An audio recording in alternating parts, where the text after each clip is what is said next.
係咪真係 R 一樣嘅話，嗰個咩度？嗰個 current 度一樣。係啊。如果 connect in parallel 嘅時候。藍記有啊。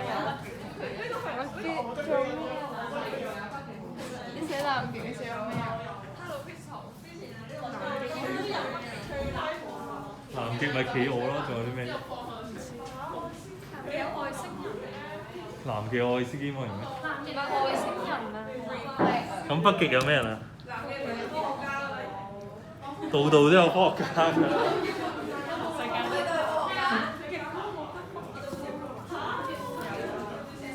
Yeah, go back to your seat. Go back to your seat. Go back to your seat.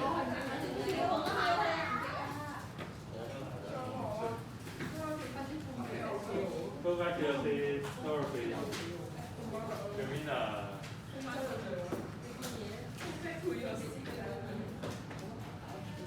Go back to your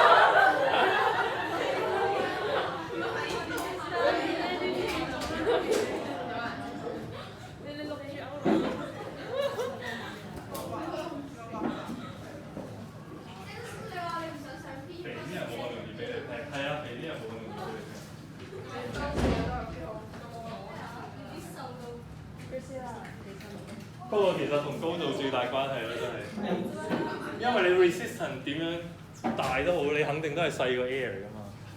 所以如果有一節係隔離嗰同學有一節係 air，咁佢都係會劈你咯。即係你高啲嗱，對於啲舊雲嚟講咧，佢劈你之前要經過啲乜嘢啊 ？air 係啦，佢要經過咁多嘅 air 啊嘛，劈你係咪？劈隔離嗰個要經過咁多嘅 air 咯。air 嘅 resistance 咧大過呢個頭，大過呢個頭嘅 resistance。係又矮又肥又好安全咯。你又高又瘦就係成日俾佢劈。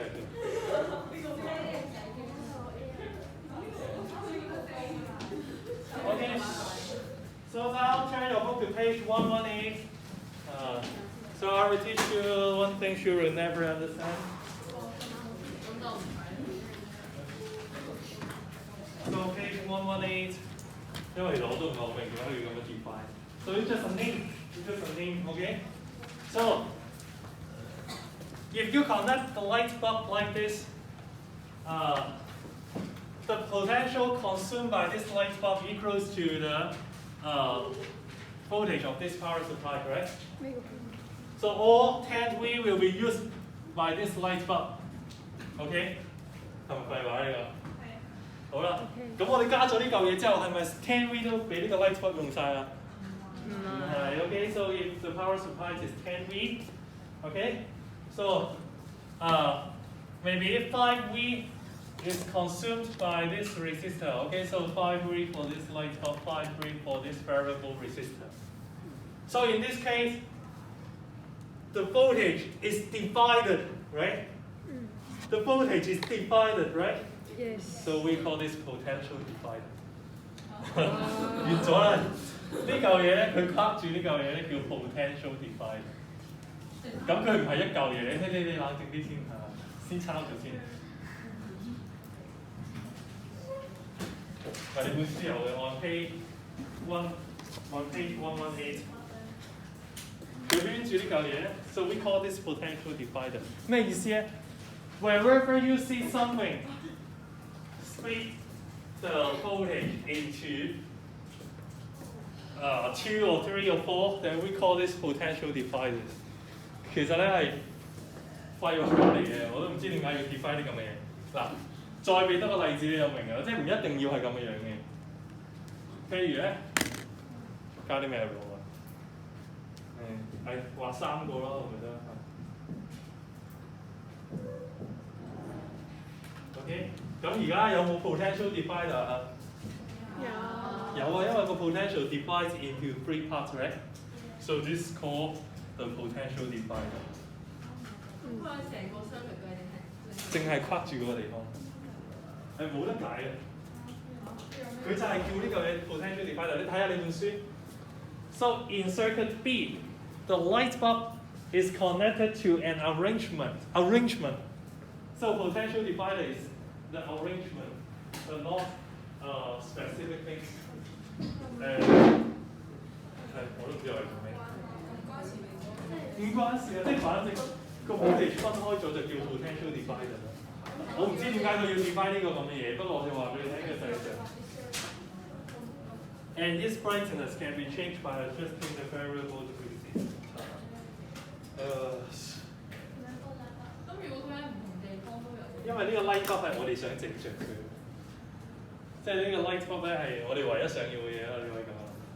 另外嗰三個咧就係攞嚟搶 voltage。Okay, so let's recall this the potential divider. 唔係，應該點講咧？你唔應該理解佢有咩用處，反正你就知道 potential divider 係乜嘢就得。咁我咪唔一定連埋先叫 potential。點樣唔連埋？即係佢呢度有個，呢度有個。而家唔係呢度一個，呢度一個。佢有隔開嘅喎。都係會得。隔開啊！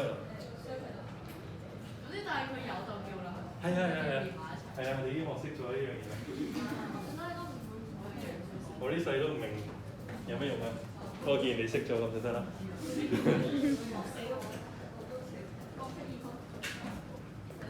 OK。唔係，其實就係佢有個科學家 define 咗呢個 name 咯，我唔知點解要咁做。可能佢同人哋傾偈嘅時候，喂，你幫我construct potential divider circuit， 咁可能佢就覺得好型。可能你成咗名之後咧，你可以亂嚟啊！你就以後你成咗名之後咧，反正有人幫呢個 circuit 咧，你就叫佢做 yo-yo circuit 咁。幫呢個 yo-yo circuit， 咁就係幫呢嚿嘢。即係幫知唔知有 potential divider 就係幫呢嚿嘢。OK。即係嗰兩個加埋個數。唔係，反正。唔係綠色嗰兩個。係，綠色嗰兩條都係叫 potential divider， 你問啦。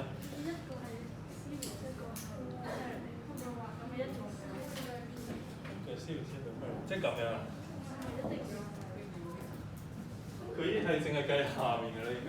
咁如果佢下咁左邊嗰個都塞埋入去，塞埋入去？咁佢算唔算啊，咁咪一樣聽啲咯，你塞埋入去。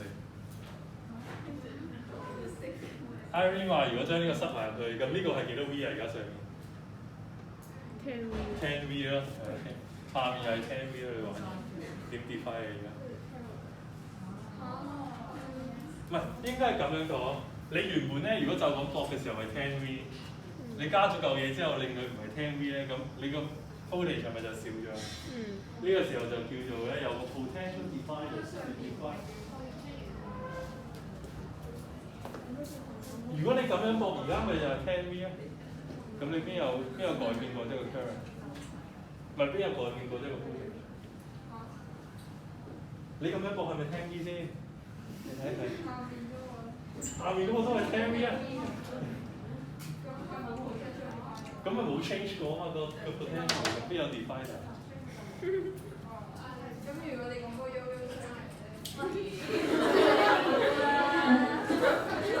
咁咪呢個咪就係 potential divider。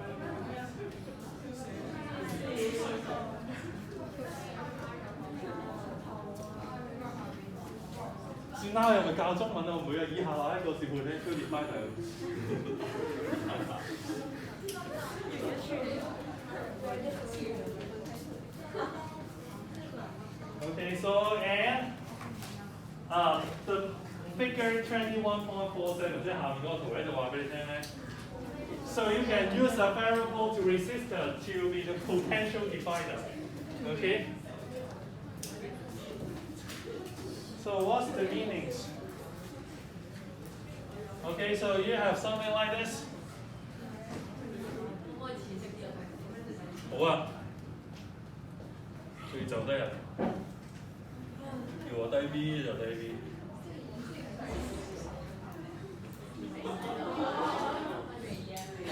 但係而家個圖咧就真係咁樣。你會輸個圖咧，其實就即係呢個。點解而家有 potential divider？ 點解而家叫 potential divider？ 點解而家叫 potential divider？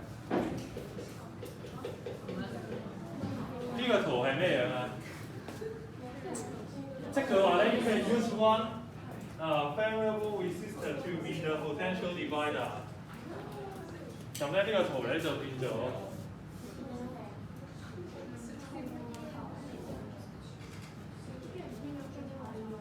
So we can redraw the circuit like this, right?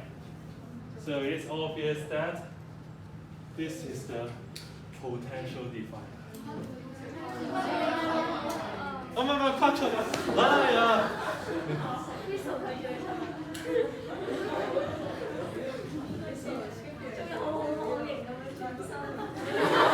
真係好型咁轉啊！咁型。你睇下我隨便一個動作，佢就話型。唔好偏心上堂，想廢完都要睇。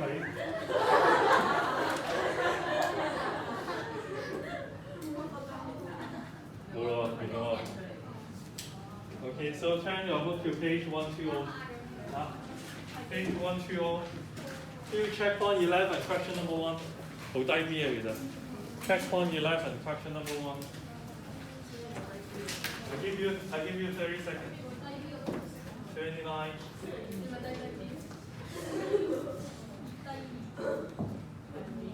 Page 120, check point 11, question number 1.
Okay, so are you okay to find the current?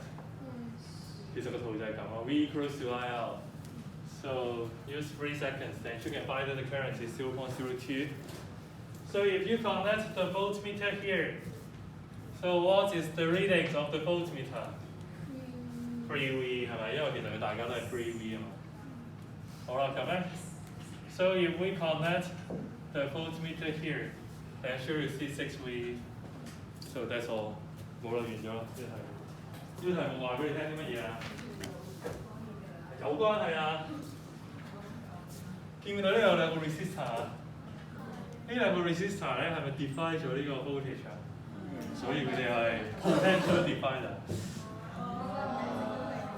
就係咁啦。以前都係咁做，所以我冇學佢嘢咯。唔知點解佢要 define 一個咁嘅名。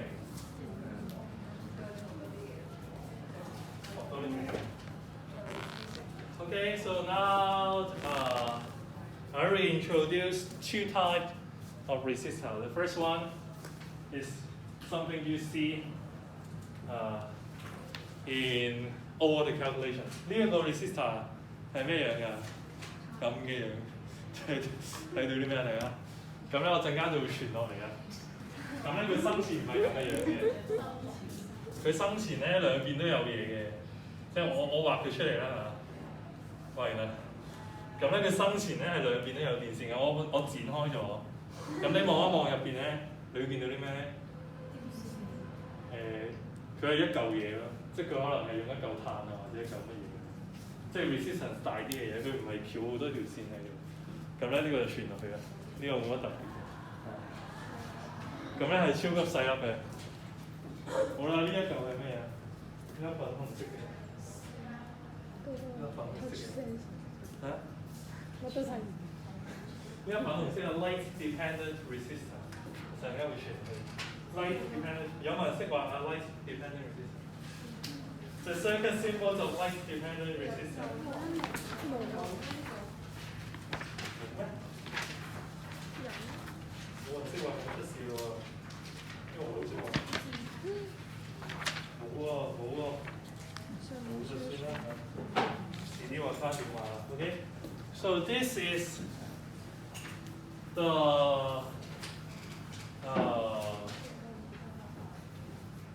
so the outlook of the light dependent resistor 就係呢粒咁嘅嘢啦。好，咁咧佢有名你叫咧，佢叫 light dependent resistor。So the resistance will be changed. The resistance will be changed with the resistance, with the light. Okay. So as the light fall on the surface, the resistance will be increasing, decrease 你覺得？如果有 light fall on the surface 咧，咁個 resistance 咧就會 decrease 啊。OK。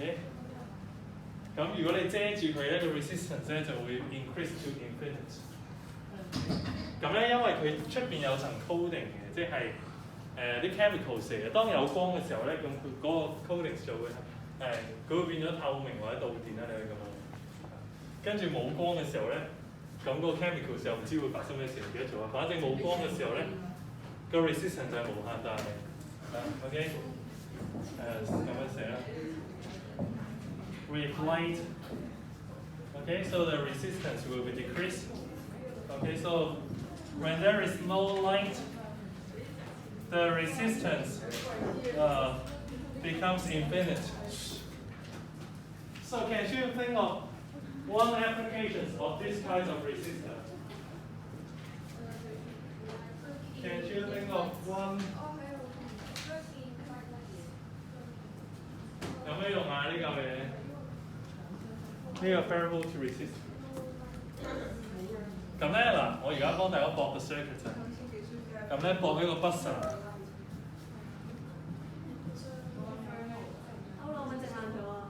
係咩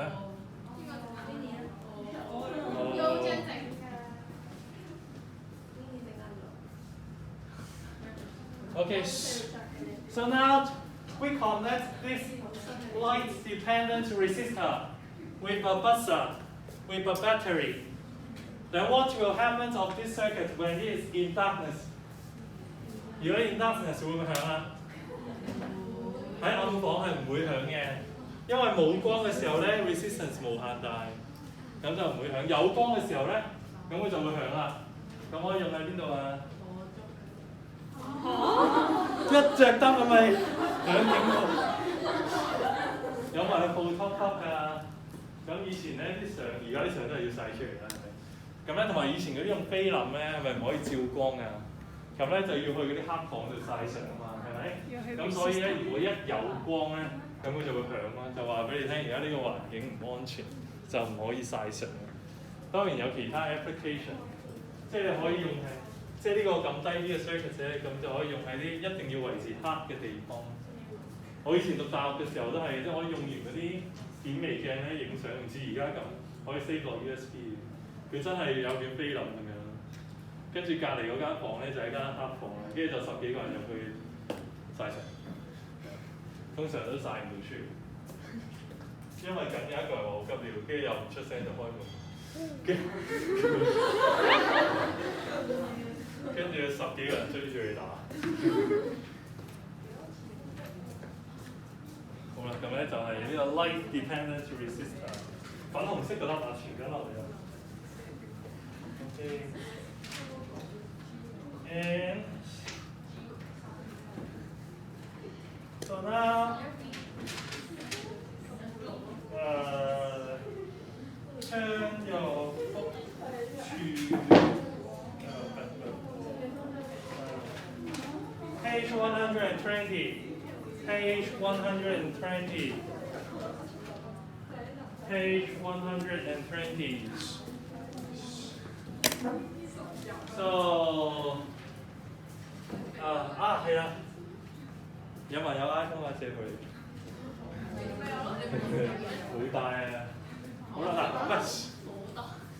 而家嗰啲 touch screen 咧係咪好 smooth 㗎？譬如呢個咁咧，以前嗰啲 touch screen 咧要好大力撳落去嘅，你有冇玩過啊？冇玩過。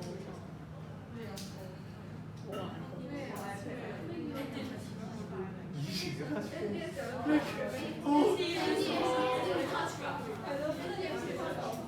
有冇玩過 Nokia 嗰啲輕觸？嗰啲重觸啦，嗰啲叫。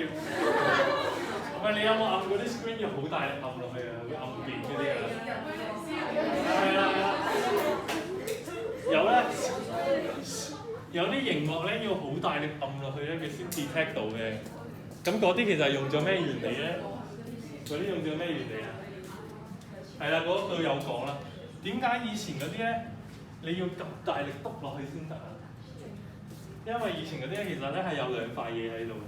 咁正常情況 ，there is no contact between these two layers. So you need to put your fingers. 真係有啲痛。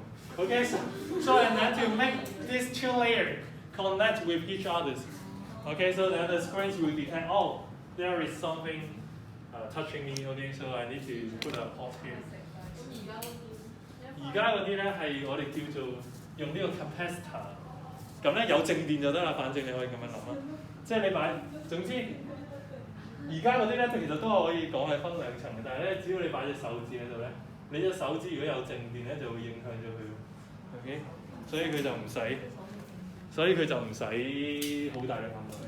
咁所以點解咧？你而家嗰啲 touch phone 咧，用嗰啲塑膠係唔得㗎。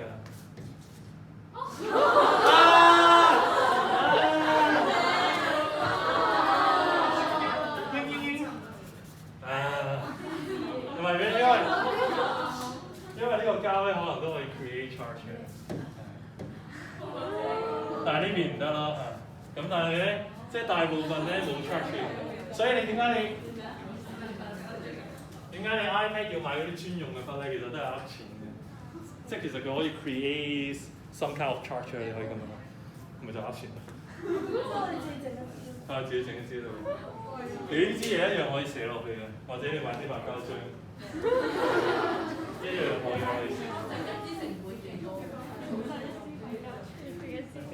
但係以前嗰啲點解咁難 touch？ 就係因為佢一定要兩塊嘢黐埋先 touch 到咯，所以有時攞到手指都爆。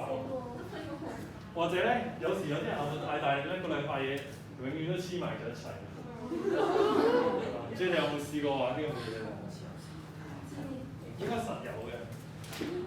OK， 所以啦，再講完啦呢個。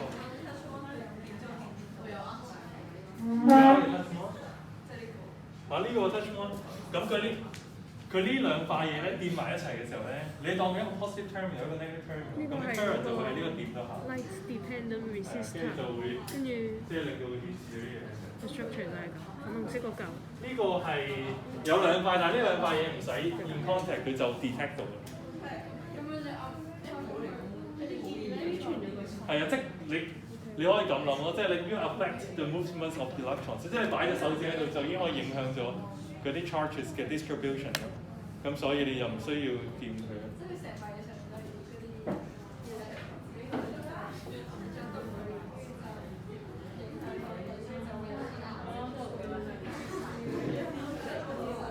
所以點解而家嗰啲咧，全部都係水之後咧，好難整嘅，即係好難 touch。即係如果你個 screen 咧 cover it with water， so it's very difficult for you to control the screen.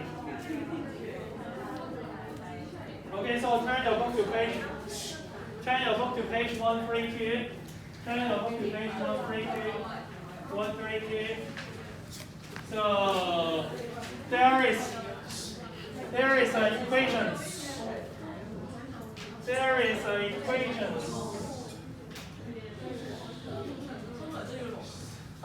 你哋有冇拆開個 iPhone 啊？你翻屋企或者爛咗個拆開個 screen 咧，你入邊有成差唔多7-8層紙喺度嘅。7-8 7 to 8 Okay, so can you see this equation? Okay, so can you see this equation? So I give you 10 seconds to forget this. Don't memorize this equation. Okay?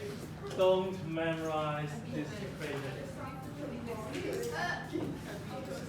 So now, we're going to learn something we call a practical cell. So what is practical cell? So practical cell is a cell. Okay? 普通 cell 就係 practical cell 啦。同 practical cell 對住咧係咩啊 ？theoretical cell 係咪？唔係，其實就係 ideal cell。Okay? So what is ideal cell? Ideal cells is that the cell has zero resistance. Ideal cells is that the cell with zero resistance. Okay, so but it is impossible, right? 你一嚿電芯咧，其實佢自己都有 resistance 嘅。Although the battery can provide voltage, but there are some structures inside the battery. Okay, so that there is some resistance of this battery. Okay, so now I'm going to tell you why your iPhone's batteries will be decayed at a very fast rate. 你一買翻嚟個 iPhone 咧，可以足夠你同男朋友傾偈2日2夜，係咪？跟住咧，你個 iPhone 咧用耐咗之後咧，可能咧4、5個鐘就冇電啦，知唔知嘅？點為之壞咗啊？嗰啲電池咧，其實咧點為之用到冇晒電啊？其實 voltage 會 drop to zero 㗎。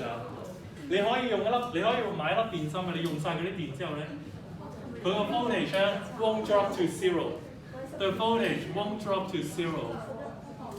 So, what is the thing changed inside the battery? 係啦，其實咧係 resistance increase to infinity. So that's why no current can flow out from the battery. 係啊。個 voltage 係永遠都唔會跌到0嘅，即係譬如你攞一粒1.53嘅電芯咧，你用完其實佢仲有1.3嘅喎。咩？你講咩？呢個過嚟聽你先啦，不如。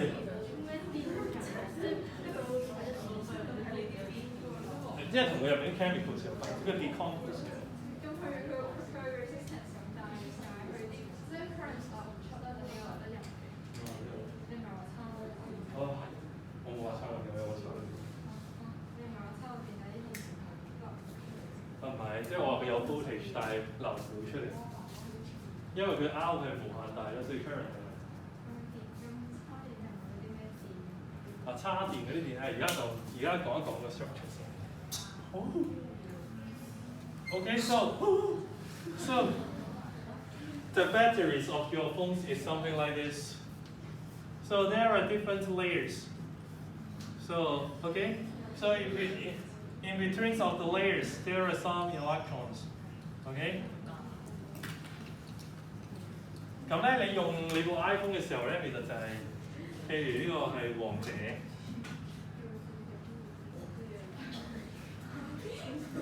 你打緊王者，咁會發生咩事咧？其實就係點樣通導電咧 ？So those electrons will pass through the units consume energies in your phone。譬如呢個可能係你部電話嘅 screen， 可能係你部電話嘅 CPU。咁咧啲 electrons 咧就會行晒過嚟呢度啦。OK， 當佢過晒嚟呢度之後咧，你部電話就會冇電咯。你部電話就會冇電，咁叉電係點叉 ？Selina, how to charge your phone? So connect this into the chargers, right? 你諗下啦，如果所有 electrons 過晒呢邊係咪冇 electrons 啊？即係你部電話咧就冇晒電啦而家。OK？ 經過 screen 或者 CPU，OK？ 好啦。So now you connect your phone to the chargers, and then you provide the electricity to force the electrons go back to this position. Okay? So your phone is now 100% again. Okay? So you can use your phone again. 咁點解啲電會越嚟越少咧？其實就係咧，你有埋部電話嚿電咧試過變形啊，即係好似 Note 7咁啊。爆炸。你差得多咧，嗰啲 microstructures of the batteries will be destroyed. Okay, so not all the electrons can go back to the original positions, or not all the electrons can be drawn from the power supply. 咁咧，所以簡單啲講就係咧，你嗰啲舊電咧用得耐嘅時候咧，個 structures 會俾人破壞，即係冇辦法再 complete 呢個 cycle。所以你部電話咧就越嚟越少電，越嚟越少電。電池變形嘅時候最容易發生呢樣嘅事。右邊係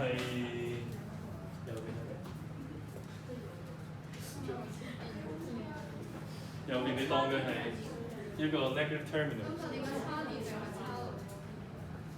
係咪？因為佢即係原本啲 electrons 咧就係會咁樣順住行，即係你而家你插電嘅時候，你強迫啲 electrons 翻咁樣。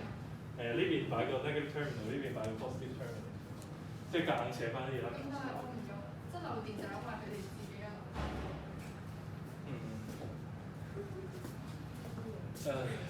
嗱，應該係咁講嘅。你平時一粒電芯咧係咁樣噶嘛，係咪？咩啊？唔止一粒電芯咩？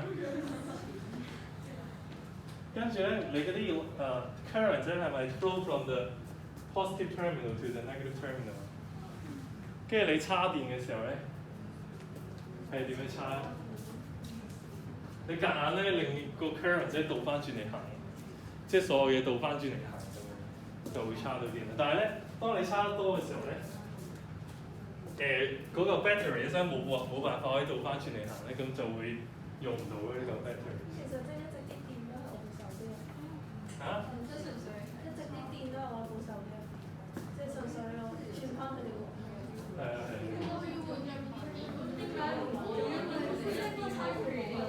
唔可以一邊通電一邊咩？其實可以嘅。即係其實唔關事。唔關事。咩啊？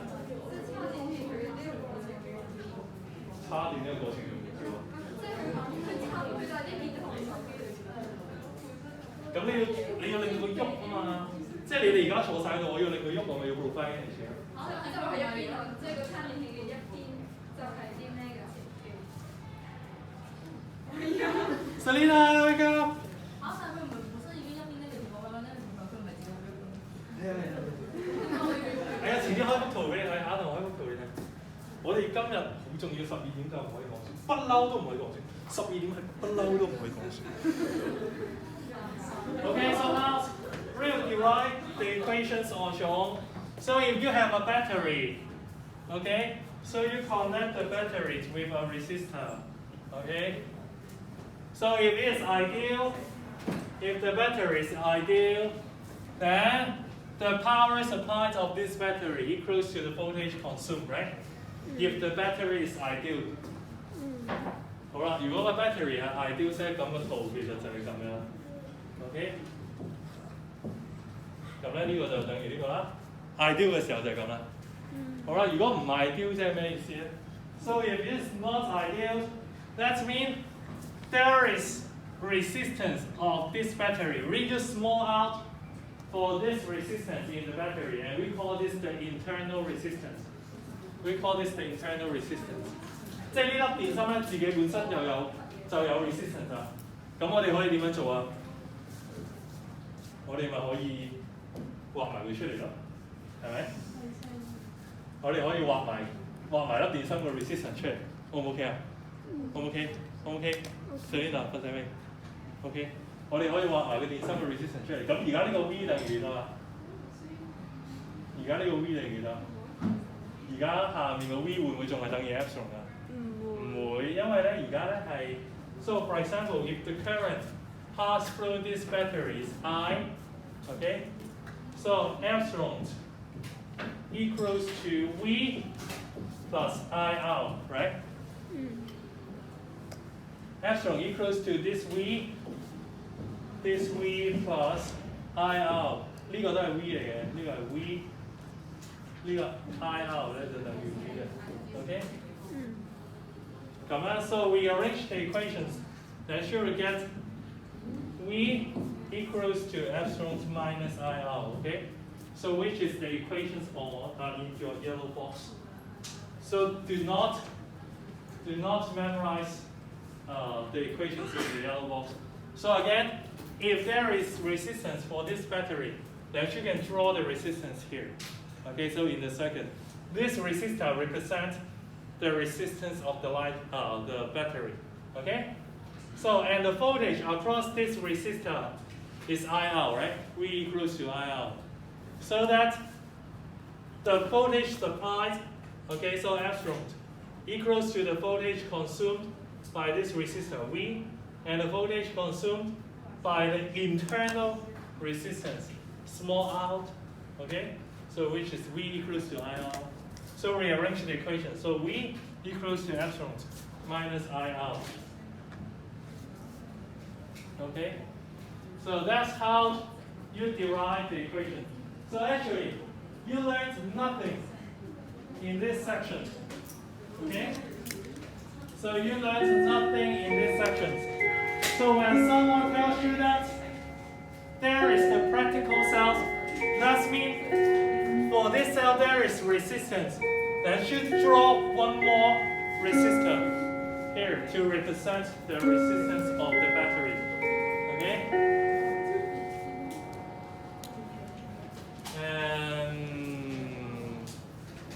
And stop.